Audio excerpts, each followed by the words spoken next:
ሱሰኛ ሰውና ጤነኛ ሰው የሚለያቸው አንድ ነገር ነው። እሱም የሚጠቀሙት መርዝ መለያየቱ ነው። ሱሰኛ ሆነ ሱሰ ነው መርዝ። ታጨሳለህ፣ ትቅማለህ፣ ትወጋጋለህ ምናምን። ግን ያንን ስታረግ አንድ ሲጋራ ለ5 አጨሰ ይሆናል። ሩብ ጫት ገዝተህ ለ3 ቅመ ይሆናል። ሌላውን ቶ ማስታወቂያ እየሰራን አይደለም ለሱስ።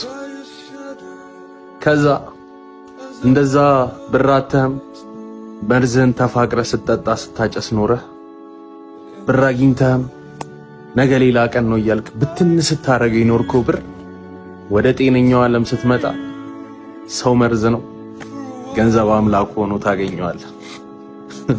እኩል አንድ አይነት ደሞዝ እያገኛችሁ ያንተን ብር ካጣፋህ እሱ እንዳገኘ አርጎ የሚሰማው ሰው ታገኛለህ።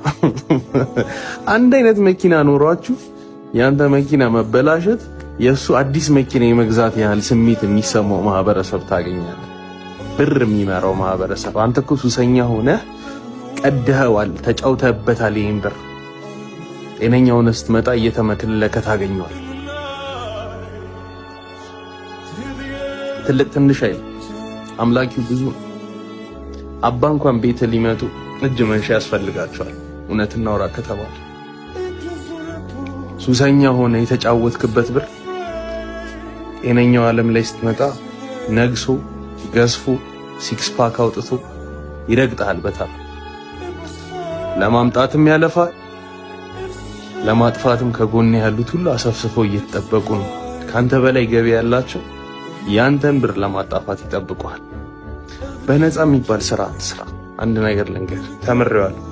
ለክፉ ቀን ሰው ይደርስልኛል ምናምን ብለህ ውለታ ልትውል ትችላለህ። ያቺ ውለታ እንዳለቀች ተሰርዟል። ጤነኛ ሆነህ እጅ በእጅ ገንዘብ ተቀበል። ይሄ ውለታ፣ ይሄ ስትካፈል የኖርከውን መርዝ እዚህ ጋር መተህ መካፈል የለም። እንደዛ ሰው ልጅ ሲፈልግህ በቀን 5 ጊዜ ይደውልልሃል። አገልግሎትን እንደጨረስክ እንኳን ሊደውልልህ ስትደውል ያነሳ።